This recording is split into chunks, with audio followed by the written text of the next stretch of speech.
ton with it, and then every time I see it since then, not nearly as impressive, though it appears we have some shenanigans, Tom. Yeah, everybody is not where they were previously, and even though Skara is in the jungle slot in your screen here, With a smite. With a smite, you see Shifter also running smite, but also playing Rek'Sai in the jungle. So If this team... all right, let me put it this way. If you hypothetically were, let's say, an analyst for this team, and you saw them draft this, what would your analysis of this be? I mean, the draft itself makes a little bit of sense. You have the Kennen to pressure up on the top side. The Kassadin is a decent matchup into Aaliyah and can maybe match the Roam. The Rek'Sai has a strong early game and can probably play into the Elise just fine. And then the bot lane, not one I'm particularly fond of. The Twitch, not a strong laner. And as far as I've seen, the Sejuani not particularly strong either, but you are against the Galio, so maybe it works out. The problem that you run into is the double smite. Now, maybe there's some crazy, strategy that we're just not prepared for going to come in with this Sejuani, but it could also be the case that Skara forgot, who knows, hypothetically, to change his summoners. Yeah, that's from his jungle game on Nunu last time. It could be. So maybe the bamboozling is not being done against eUnited, but within the Delta Fox team themselves. But we'll see. I mean, this could potentially pan out into something interesting. We talked about the changes to, the Locket of the Iron Solari at the pregame. One of the things that helps you scale with health is going for the Cinder Hulk enchantment. If you have a tank support, maybe that's something or maybe they're compensating for the fact that they don't have the Nunu for objective control, or maybe Skara just forgot. There's a lot of reasons. I just want to see what happens. Yeah, there's a lot of reasons and about one that I believe, and that's Skara forgot one. And, it has big ramifications on your level 2 all-in potentially, as well as just your ability to avoid getting all-in, because you don't have that exhaust or ignite to really threaten in the lane. And when you're playing a melee support, one of the reasons that you think melee supports aren't, super aggro is because it's hard to really kill them generally. But without an exhaust to cut the other one or an ignite to threaten the trade back, it becomes a lot easier to all in a melee support because he's not able to contribute anything from range the way, Karma can. It's also interesting now to see Skara paired up with PewDiePie on the bottom side of the map. I mean, former teammates are now on the bottom side, but at the same time, Shifter was a huge factor as to why they won that game and why PewDiePie got so far ahead. Yeah, so that's part of the thing is that we had seen Shifter and Skara actually swap roles in their previous matchup last time around on Wednesday. Shifter played Rek'Sai then and actually had a really strong early game, and it was one of those games that kind of got out of Delta Fox's hands despite doing decent early on. And so this time around, he's probably going to hope for a similar early game, but one of the problems that just happened there was Dyrus just got chunked out really hard, had to go through his pot, and now he's potentially getting threatened to get dove on the top side right now by the Elise Renekton, which is one of the most brutal pre-6 dives in the game, and he is in a bad spot. Here it comes, a quick stun there, a follow-up stun, and Dandy sinks his fangs in for first blood. Ugh, it's clinical, too easy, and it's one of the things that you really need to game plan around a lot better if you are on the side of Delta Fox. When you go up against Renekton Elise, securing a safe topside is one of the most important things you can do. And you saw early on there, Dyrus actually bumped into him into the tri-brush, and Shifter was too far away to really make that. Teleports back in, teleports back, but he's right there still. Another stun, another slice and dice, and Dandy gets 2 kills for the price of 1. If it wasn't bad enough the first time, it's going to get even worse. But Delta Fox wants to try and answer back on the bot side. Oh, flash roll from Skara, a flash and response from Deathly, and a flash after by Zazel. All these summoner spells going down, and now Shifter's been exhausted out. Skara's taking a lot of damage. Deathly's relatively untouched on the backside. Nothing happens. That is a pretty useless summoner for an all-in, huh? You get so hyped up about that smite. I was like, what happened? Oh, nothing happened. It was sarcastic, Tom. Oh, man. Delta Fox unable to really turn that killer on. I mean, to point in case, you did see the effect of that exhaust being thrown down on Shifter, and he had to get himself out of there, and they weren't able to secure a kill whatsoever. Definitely relatively full HP still. Yeah, not a good trade at all down the bot side. You would think that, especially with Dyrus getting dove on the top side, this game is going to get out of hand really fast. But that's what we said last time around with a 2,000 gold lead early into the game. Delta Fox was able to answer back, so they're probably going to hope for a little bit of the same magic this time around. So down, but yet not out, as now we see GBM joining Danny on this top side. Dyrus is getting the full Dyrus treatment this time. He's got his flash available. but we'll see if he's actually able to secure, stay alive against multiple forms of CC. GBM not level 6 yet, though. Double flash is being used for a flash of Dyrus. Or actually, only one flash being used there by Dandy. Dyrus responded with his own. Oh, life is not fun for Dyrus right now, but it's one of those things that you kind of have to try and keep a good perspective on, because during that time, you know, GBM was out of lane, gets caught out of position and loses his flash. So Delta Fox slightly able to punish that kind of waste of resources that came out of eUnited there. A Kennen who has already been dove twice, shut down against a Renekton who's extremely strong. It's not a lane you need to keep pressuring anymore. You've kind of made the impact that you need to in that matchup, and using 3 people's time there, not the best use of resources. Yeah, more specifically, you've done it to Licorice, who was a huge factor for eUnited in the spring. It's continued to kind of be one of the more powerful points for this team. So ahead in this matchup, we've seen him be able to decimate most of the NACS Challenger top laners. This time around against the Dyrus and the Kennen, it looks like he's going to be exacting his revenge for game number 1, where even though he was down, he was still even in CS. This time around, doubling Dyrus' CS. A very tough time getting the extra jungle attention.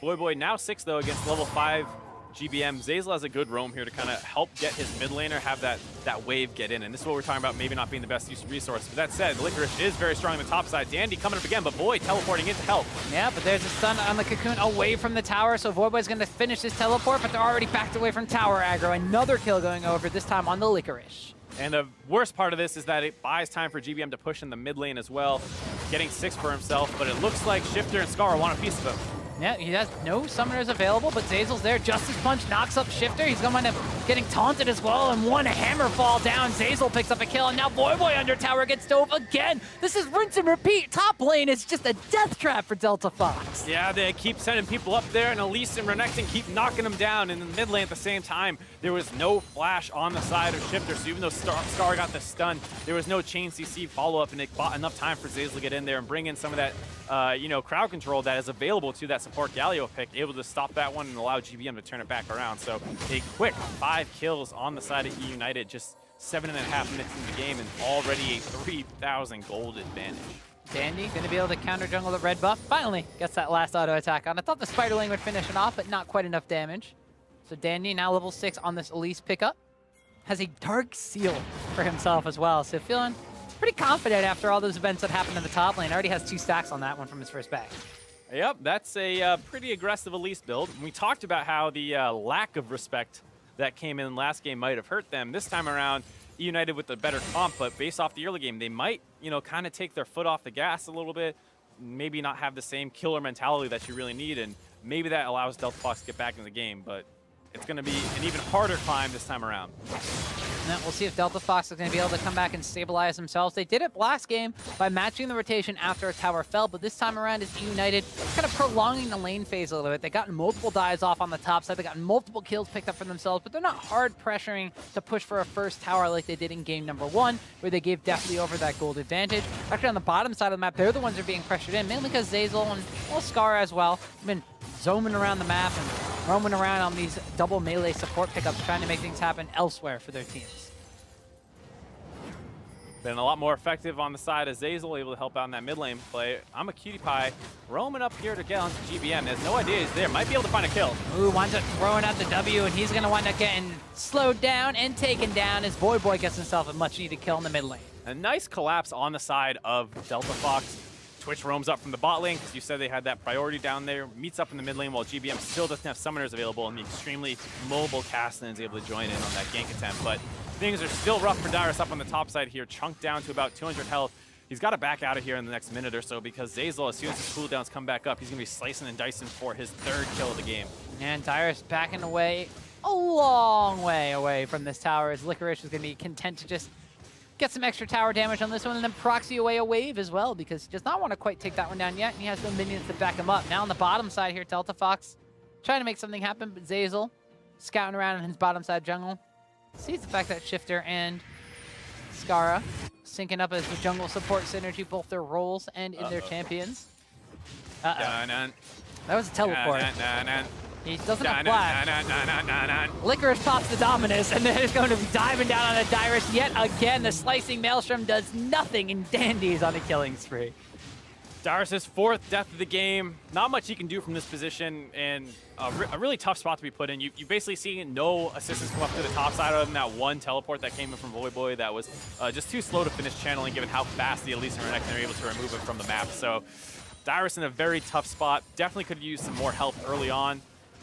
And, you know, the decision to go skirmish down around your bot lane, which is disadvantaged with the summoner choice, probably not the best early game on the side of Delta Fox. Yeah, so what was good for them in game 1 is not good for them here in game 2 as GBM going to pop the flash. Voiba actually taking a bit of damage for himself. GBM seems content to throw this down in the mid lane. In the meantime, saw Danny soloing the Rift Herald. The flash roll from Scar. The Glacial person goes out. They've locked down and taken down GBM. It's a kill going over to Scara. So Delta Fox continuing to harper down on this mid lane.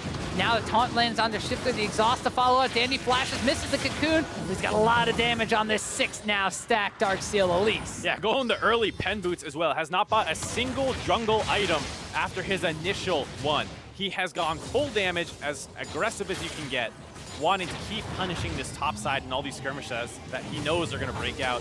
Worth mentioning that they also grabbed the Rift Herald there, and things are looking a little tough for the side of Delta Fox, as we forgot to mention as well, the top turret, first turret of the game, going down in favor of eUnited.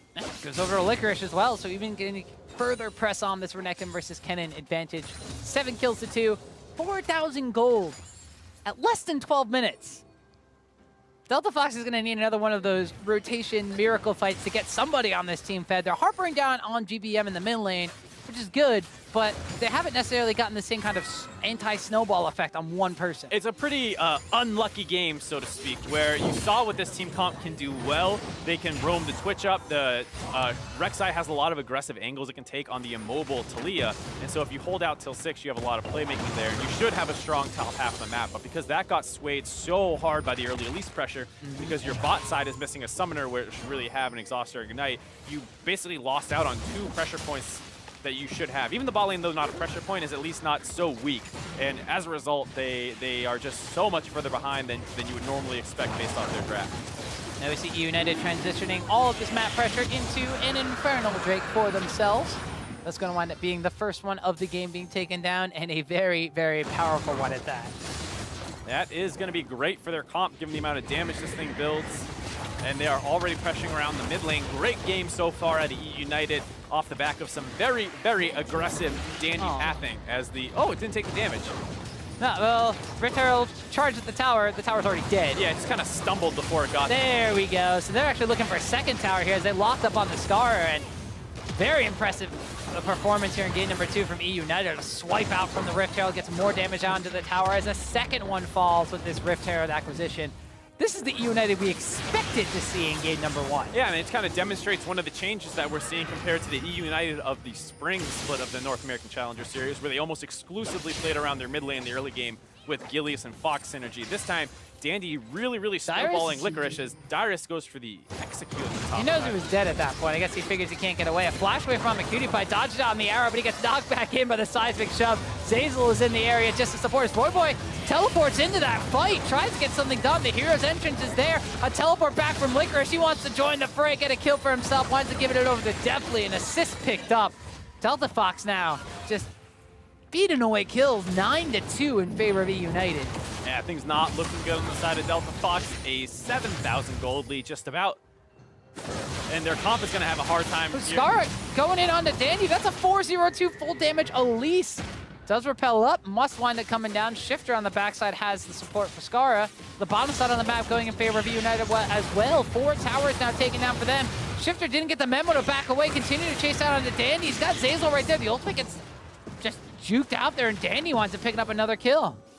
Dandy up to 5 now, the 8 stack Elise. Scara running away there, not quite on the exact same page when they went to go onto Dandy initially. And this is like we were saying, there's a lot more threats now on the side of eUnited. Licorice, rank 1 North American player, hit that a little while ago, playing a lot of carry-oriented champions and officially off tank duty this split.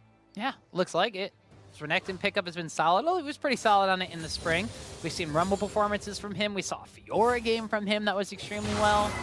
Now also Dandy.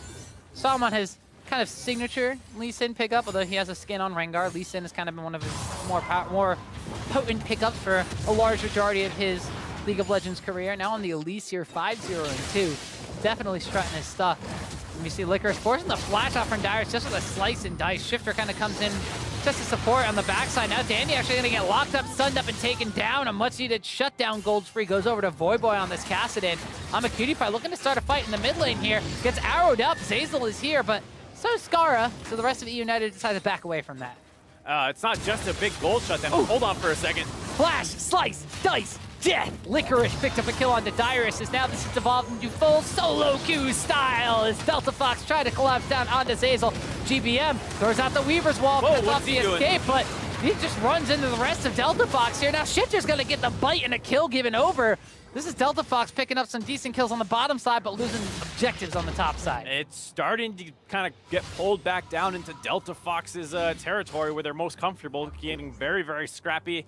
Dandy trying to play around Licorice a little bit, gets cut off there by Delta Fox, and then the rest of eUnited not backing out of the mid lane allows him to get chased down. This is still a Kassadin. He has a lot of mobility, ways to chase people who are caught out of position, as well as the fact that eUnited kind of baited that fight well.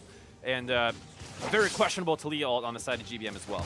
Yeah, it looked like he was trying to cut the escape off, but wound up hopping off the wall directly into the rest of Delta Fox. So little missteps here for the side of eUnited, but they still have a very comfortable gold lead at this point in time. But the biggest question, or the biggest reason we're raising these concerns, is because early game they had advantages in game number 1, and then they threw them away, and Delta Fox just rode it out from there. So a couple mistakes like that could be something that Delta Fox can capitalize on. But at this point in time, as you mentioned before, 5 kills in total as opposed to the 5 kills PewDiePie had because of those mistakes earlier. Yeah, and that was also a 2,000 gold lead that they threw away by 8 minutes, and the rest of the game was pretty close, as well as the fact that their team comp was not particularly good last game. This time around, eUnited, very cohesive team comp, executed the game plan well, have a massive gold lead, and they should be able to close this game out pretty soon if they keep playing around Licorice, because there's really no way to hold him down right now. He is completely out of control. You see? Dyrus trying to push up this top lane again, but GBM was waiting in the wings. Oh, leads him directly into an Ash Arrow. Dandy with a cocoon, a seismic shove just for a little bit of a love tap, and Dandy picks up his 6th kill of the game. You know, Dyrus isn't worth that much gold anymore at this point. He's like a big minion, and to be honest, Kennen's not that different of a size, so he might be able to blend in here pretty soon and maybe get some split pushing going for the side of Delta Fox. One can hope that's the effect that Dyrus will have on these fights. Is his teleport's not going to be effective. He's going AD Kennen, so his ultimate won't be a fight-changing kind of thing. And his split push pressure may be the one thing he can provide for the side of Delta Fox, but you have the Talia with a semi-global coming in from the Weaver's Wall, is able to go cut people off. You have Licorice, who's able to split push on his own, and Delta Fox setting up a fight. Actually land a Glacial Prison down on the depth, as eUnited was maybe stepping a little bit too far forward in this mid lane. Locking down onto Zazel now, so 2 kills picked up for the price of, well, the Dyrus earlier. But at the same time, Licorice says, you know, I'm going to stop getting kills since Kennen's not worth anything and start picking up tower kills. A 6th one of the game for eUnited. Nice job on the side of Delta Fox, having the ability to pull that trigger. You see Skara start that one off. It's one of the things that the support Sejuani can really do well. I wasn't too high on it before, but if it's able to find engages like that, it can be extremely strong. Dropping down extremely low, has to smite the red buff, gets it for himself, and stays alive. Now GBM getting locked down on eUnited, goes on to a killing spree here. Dandy is going to get stunned up afterwards. Repels up, has to come down. Kill goes over to eUnited. A 4-1-2 Twitch. PewDiePie could be the saving grace in game 2 as well. Yeah, this is starting to get a little scary. If you're eUnited, you need to realize that Delta Fox's team fighting is no joke. And while you've shut down the Kennen extremely well, the Kassadin, not actually too far behind. CS numbers a little low, but does have a lot of kills and assists, and then especially that Twitch pick. And the Sejuani will be able to start things off as well. So, you know, if your Renekton's not going to be grouping up that much, and your Elise is full damage with you know, no resist. If you have someone get picked off, your Talia and your Ashe are not actually that strong in comparison to the carries of Delta Fox. Well, Delta Fox, once again, Dyrus trying to get some sort of split push threat down. Draws 3 members from the side of eUnited down here, as you mentioned, being his 8th death of the game right now. It's not worth a ton of gold. Does he have plus 40? I've never seen, you know, a team try so hard to kill 1 minion. You know, usually you kind of just like, you know, divide your resources and split the minion waves up. CLG Academy versus Tempo Storm game number 2. I saw a lot of CLG Academy members trying to kill a super minion at 18 minutes. It's a little more difficult to do than killing a Kennen. right now. This specific game, I would have to agree with that one. 7,500 gold lead now for the side of eUnited. Though Delta Fox might be looking to make a play happen on the opposite side. They've been able to pick off GBM multiple times while he's not quite Dyrus gold status right now. He still has a kill and a couple of assists under his name, so he's still worth a little bit. And that could be the window of opportunity Delta Fox really needs, but they also need to really start taking objectives in this game because they got 0 dragons, didn't get the Rift Herald, 0 towers still. There's a lot of unlocked gold on this map. It's going to be difficult to access. They actually do have a Infernal Dragon picked up earlier in the game, but you are correct that 20 minutes into a game where you have massive advantages, you should probably have more dragons taken. So this time around, eUnited finally going to turn on to this Mountain Dragon, pick this one up. It will actually help a ton from their current position because they can always look at Baron and try and melt that one down, as well as kind of unlocking Licorish's split push further in his ability to take these turrets in a 1v1 situation. And Delta Fox almost found a good opportunity to get a pick-off onto GBM there, but they were a little gun-shy given the fact that they didn't know where eUnited members were. They were all around the top side as Licorice had that KDA. Whew. Dyrus pots the Blade of the Rune King, able to run away from that one as Licorice pops his own Titanic Hydra to get a large chunk of damage on the Dyrus. And we see once again, we talk about that rotation up to the top side. GBM's going to be forced to back away here as Skara showed on a ward. This is buying room for Voyboy to work around on the top side. He is probably getting relatively close to his Lich Bane, and once that comes online, the split push casting will become a much larger threat. It's a little surprising to see them leave the Talia versus it as opposed to the Renekton, because anyone can handle the Kennen right now, but not everyone can handle the Kassadin. Yeah, well, they need a way to break these inner inhibitor towers from the side of eUnited. So Renekton being their strongest member might be their key to do so. We saw Cutie Pie kind of skirting around the outside there as Voyboy is able to finally work down on that top outer tower. So the first tower of the game goes over to Delta Fox at the hands of Voyboy's Kassadin on the split push. They still got to be careful about eUnited on the bottom side of the map. Licorice level 14, highest level in the game. Very, very powerful threat here. Full 2 items on this Renekton. No, like you mentioned, nobody can really match him in the split push right now. Nope. But like we said, the team fighting of Delta Fox is extremely strong, so if you can win a team fight before he teleports in, maybe you can win that situation. But here's one in the mid lane. Ooh, they land the arrow on the Cutie Pie, was able to quickly QSS that one away, but he's already got Licorice down on him, and Galio comes in with the hero's entrance, is able to pick up another kill for the side of eUnited. So without the Fed member from the side of Delta Fox, and a lot of the wave clear, to be completely honest, it's going to be eUnited pressuring down into that mid lane inhibitor tower. This is how they're going to crack the base from Delta Fox to pick off I'm a Cutie Pie. And now we see GBM. Weavers were all across the base, cut Skara off from the rest of his team. They're zoning away the members of Delta Fox. They take that mid lane inhibitor for themselves. Dyrus takes a chunk of damage coming out from GBM. They back away after taking the inhibitor. Licorice, really nice flank there to follow up on the arrow that came in from Deathly. They ding out I'm a Cutie Pie, but even though he has the QSS, there's still a Renekton on top of your face. It does not remove that, only regular debuff. So Licorice is able to stay on top of him, get a kill, and then once the Twitch is gone, we're talking about the team fight potential. It's almost all resting on the Twitch being alive and getting a nice spray and pray down on some key targets. Not able to pull that one off there, and eUnited rides that team fight victory all the way to their first inhibitor of the game. Is that how we describe Renekton at this point? He's 4-0 and 5, so he's an irregular debuff? Yeah, he's a status debuff. Like, he gets on your face, and if you don't get him off in the first 2 seconds, you die. You die. All right. Well, we saw that happen to Cutie Pie right there. Now he's 4-2-2 on this Twitch.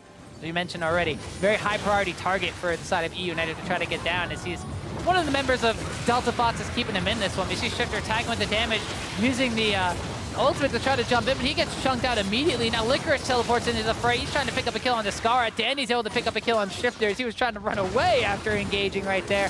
Now the support Sejuani, the last deathless member on the team of Delta Fox, will fall. Voyboy gets tagged by the Winds of War, and now Hawkshot soars over him. They know exactly where he is, and GBM flashing forward. Oh. Doesn't want to get up a kill. Oh, yes, he does. And throws with another that rock. team fight victory as Delta Fox tries to get an answer kill, pick off in the jungle. Oh, Cutie Pie trying to open up here. Ooh, but there's so many shields and so much lifesteal on the side of eUnited that they're able to keep that one alive and just take them down. Triple kill finalized there by GBM. Dyrus gets himself a tower, but eUnited got themselves a Baron. Yep, Delta Fox looking for the pick-off in the jungle. They have managed to find a couple so far, and they wanted to try and surprise eUnited before they really step back up around Baron with that mid inhibitor down. Dandy's able to avoid enough of the damage to wait for his team to collapse, and once they win that fight is, hold on a second, Dyrus is Hello, Dyrus. GBM is back. He winds up using the seismic shove to zone him into the corridor, and actually slicing Maelstrom trying to stun GBM. A flash away from Dyrus. Is he going to stay alive? Talia's trying to throw these rocks, trying to catch up to him. Kennen out. One more little electrical surge gets him out alive. Well, the Ash Arrow was coming up in about 10-15 seconds. Maybe if they want to chase all the way into the base, they could follow up, but guess not. Don't have many other things to do on the map right now besides to push down the Delta. You could always win the game, yeah, if you felt so inclined. Well, United at this point in time have about a 11,000 gold advantage. Baron buff on their side for about another 2.5 minutes. And some very, very beefy members on their team, specifically Licorice and Dandy. Combined for a lot of kills on the top side of the map, and then transitioned into a lot of kills all across the map. And Delta Fox now have to weather the storm of a Baron buffed up, very strong United squad to even think about coming back into this game. Yep, and here you see eUnited grouping up as 5 with this Baron buff. There's no reason to spread out if you don't need to. They can just focus down this turret, and not a ton of wave clear available for Delta Fox. Cassidy not bringing a ton, Twitch not bringing a ton. They're going to need to pull the trigger here or just potentially concede all their objectives. Well, the bottom lane inhibitor tower goes down, and Scar actually charges in, locks down the GBM on the backside. Licorice is on a Cutie Pie, has to try to heal and run away with the QSS from the stun. Dandy's chasing after him, but in the front line, definitely picked up 1 kill. Licorice picks up another. Dandy is chasing away Ama Cutie Pie from his own base, and that's going to be all she wrote for Delta Fox. eUnited tie up the series 1-1. Ama Cutie Pie preserves the KDA. Most importantly, eUnited bounces back in game 2, a much better draft and much better play. A good execution on the game plan of stopping that cannon from getting any